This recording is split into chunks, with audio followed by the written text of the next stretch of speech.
Karnataka school में मुस्लिम लड़कियों के हिजाब का मामला अब बहुत आगे बढ़ चुका है। इसमें दो ग्रुप हमेशा की तरह बन गए हैं। एक वो जिन्हें यह दिख रहा है कि एक लड़की, हिजाब पहने लड़की स्कूल में अल्लाह अकबर के नारे लगा रही है, लेकिन दूसरे ग्रुप को यह नहीं दिख रहा है कि सैकड़ों लड़के सैफ्रॉन शॉल पहने जय श्री राम के नारे लगाते उस अकेली लड़की को घेर रहे हैं। इस पर देश के कुछ दोगले, जहरीले और फसादी एंकर रुबिका लियाकत, अमन चोपड़ा, सुशांत सिन्हा और अशोक श्रीवास्तव और भी हैं, लेकिन मैं सिर्फ 4 का नाम ले रहा। आज इनकी पोल खोलते हैं और दिखाते हैं कि कैसे ये देश में जहर घोल रहे हैं, नफरत बढ़ा रहे हैं। एक ही साथ एक ही क्लास में पढ़ने वाले बच्चों को एक दूसरे के सामने खड़ा कर दिया है। आज जो कुछ भी कर्नाटक में हो रहा है उसमें इनकी बड़ी भूमिका है। ये वो लोग हैं जो स्लो पॉइजन की तरह नफरत को धीरे धीरे देश के यूथ में डाल रहे हैं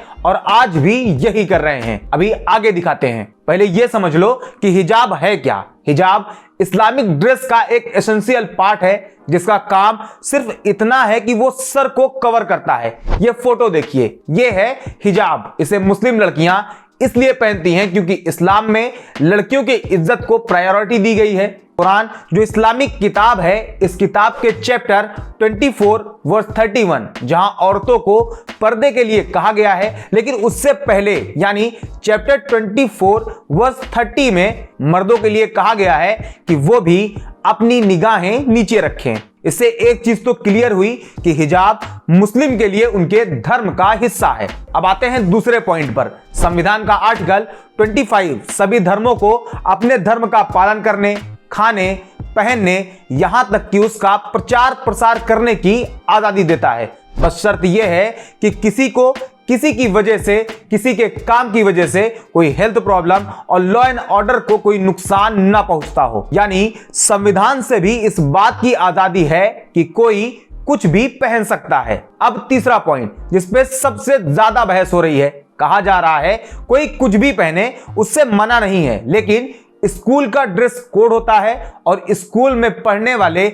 उस ड्रेस कोड के हिसाब से वही पहनेंगे जो स्कूल तय करेगा। ड्रेस कोड की जब बात होती है तो सबसे बेहतरीन ड्रेस कोड को अगर कहीं फॉलो किया जाता है तो वो है इंडियन फोर्स। यहां तक कि आम आदमी तो छोड़ो, देश के प्रधानमंत्री नरेंद्र मोदी जी ने आर्मी की वर्दी पहन ली तो इलाहाबाद के डिस्ट्रिक्ट कोर्ट में राकेश पांडे नाम के एक वकील ने याचिका दाखिल कर दी, जिसकी सुनवाई करते हुए इलाहाबाद डिस्ट्रिक्ट कोर्ट ने पीएमओ को नोटिस जारी कर दिया। मतलब कोई भी आर्मी यूनिफॉर्म बाहर नहीं पहन सकता। इसके लंबे नियम कानून है, किसी और वीडियो में बताएंगे। टॉपिक पर आगे बढ़ते हैं। आपने देखा होगा आर्मी में जो सिख होते हैं वो अपने सर पर पग यानी पगड़ी बांधते हैं। पगड़ी सिख धर्म का एक हिस्सा है, उनकी आइडेंटिटी है, लेकिन सबसे बेहतरीन ड्रेस कोड के सिस्टम में उन्हें यह छूट दी गई है। इंडिया ही नहीं बल्कि अमेरिकन आर्मी में सिख सिमरन पाल सिंह को सिख धर्म के अनुसार उन्हें दाढ़ी और पगड़ी की छूट दी गई थी। दूसरा, आज तक आपने किसी सिख को हेलमेट लगाकर बाइक चलाते हुए देखा है? नहीं, क्योंकि सेंट्रल मोटर व्हीकल एक्ट में सिख को बाइक चलाते टाइम हेलमेट ना लगाने की छूट दी गई है। वो अपनी पगड़ी अपने धर्म के हिसाब से बांध सकते हैं। यह नियम सिर्फ भारत में नहीं बल्कि Pakistan, United kingdom, United state of America, Canada और ऑस्ट्रेलिया जैसे कई देशों में बाइक चलाते टाइम सिख को हेलमेट ना पहनने की छूट दी गई है। यहां तक कि एक बार पाकिस्तान में एक सिख को हेलमेट ना लगाकर बाइक चलाने पर चालान काट दिया तो पाकिस्तान ट्रैफिक पुलिस को सिख समाज से माफी मांगनी पड़ी थी। ऑस्ट्रेलिया का एक शहर है मेलबर्न, वहां पर एक सिख को बाइक चलाते टाइम पगड़ी ना पहनने की वजह से $100 का चालान काट दिया गया, जिस पर वहां की क्वींसलैंड कोर्ट ने सुनवाई करते हुए सिख को आरोप मुक्त कर दिया और ट्रैफिक पुलिस को खूब खरी खोटी सुनाई। यह सब बताने का मकसद यह है कि भारत के साथ साथ दुनिया के देशों में सभी धर्मों को अपने धर्म के हिसाब से अपनी चीजों को फॉलो करने की छूट दी गई है। लेकिन भारत में हिजाब को लेकर जिस तरह से माहौल बनाया गया, ऑर्गेनाइज्ड तरीके से स्टूडेंट को धर्म के नाम पर एक दूसरे के सामने खड़ा कर दिया गया, वो बहुत ही खतरनाक और घातक है। अब आते हैं मीडिया पर। ये हैं अशोक श्रीवास्तव। आप इनके ट्विटर हैंडल पर जाइए और देखिए कि किस तरह से प्रोपेगेंडा और नफरत को बांट रहे हैं। खैर, इन्होंने ट्वीट किया कि स्कूल में मुस्लिम लड़कियां ड्रेस नहीं बल्कि हिजाब पहने। हिजाब कहते हैं इसे, यानी जिससे सर ढका जाए। बाकी इसके अलावा जो स्कूल का ड्रेस है वो वही पहनती हैं। सेम इसी तरह सिख स्कूल ड्रेस पहनते हैं, लेकिन अपने धर्म के हिसाब से वो पगड़ी भी पहनते हैं, वो भी अपना सर ढकते हैं और ये चीजें शुरू से रोज पहनते आ रहे हैं। इससे किसी को किसी भी तरह की कोई दिक्कत नहीं है। लेकिन आप इनके हैंडल पर जाइए और देखिए क्या कहीं पर इन्होंने ये बात कही है कि जिस तरह सैफरॉन रुमाल के साथ लड़की को ये घेर रहे हैं, उन्हें ऑर्गेनाइज्ड तरीके से उनके सामने खड़ा किया गया है, वो गलत है। करने वाले गलत थे। ये बात आपको इनके हैंडल पर नहीं दिखेगी, क्योंकि ये सिर्फ एक स्पेसिफिक कम्युनिटी के खिलाफ नफरत को बढ़ा रहे हैं, इसलिए सिर्फ वन साइडेड चीजें ही आपको दिखाई देंगी।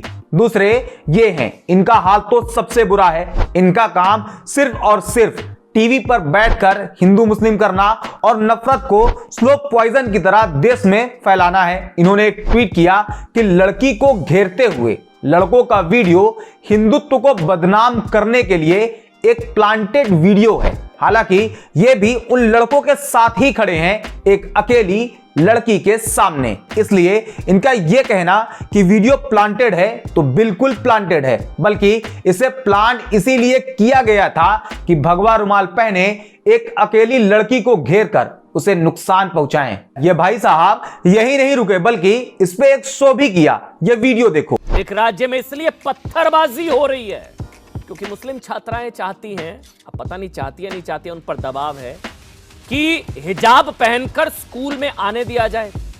देश में पहली बार एक राज्य में 3 दिन के लिए स्कूल कॉलेज बंद कर दिए गए क्योंकि शिक्षा के मंदिर में धर्म की दीवार खड़ी कर दी गई। इस वीडियो में इन्होंने तो उस वीडियो को दिखाया जो प्रो हिजाब ग्रुप की तरफ से स्टोन पेल्टिंग करी गई और उस पे बहुत ज्ञान भी दिया, लेकिन यह वीडियो नहीं दिखाया कि किस तरह से ये लड़के स्कूल पर पत्थर मार रहे हैं। दिखाते कहां से?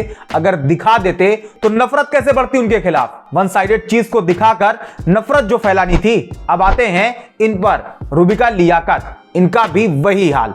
हैंडल पर जाके देखिए, उस पर एक अकेली लड़की को घेरने वाले लड़कों को कहीं गलत नहीं बताया है, बल्कि उल्टा हिजाब पहनी लड़की को भर भर के ज्ञान दे रही हैं। ट्वीट पे ट्वीट आ रहे हैं। इनके हिसाब से लड़की डरी नहीं, क्योंकि उसे पता था कि उसके नॉन मुस्लिम दोस्त उसे नुकसान नहीं पहुंचाएंगे। अब इनसे पूछा जाए कि जो वीडियो वहां से आ रही है वो क्या है, क्या वो फूल बरसा रहे हैं? इनका अगला ट्वीट, मैं हैरान हूं उनके डबल स्टैंडर्ड से। औरतों की हक की डफली बजाने वाली सारी खालाएं अपने पर्दे, हिजाब, बुर्का, दुपट्टा सब पीछे छोड़ चुकी हैं और आज लड़कियों को आगे लाने के बजाय पीछे धकेल रही हैं। इनके हिसाब से वही लड़की कामयाब हो सकती है जो अपने धर्म को छोड़कर, हिजाब को उतारकर, शॉर्ट्स पहनकर अपने जिस्म की नुमाइश करे। मतलब सिख पगड़ी पहनकर कामयाब हो सकते हैं, लेकिन मुस्लिम लड़की हिजाब पहनकर नहीं। इनकी सोच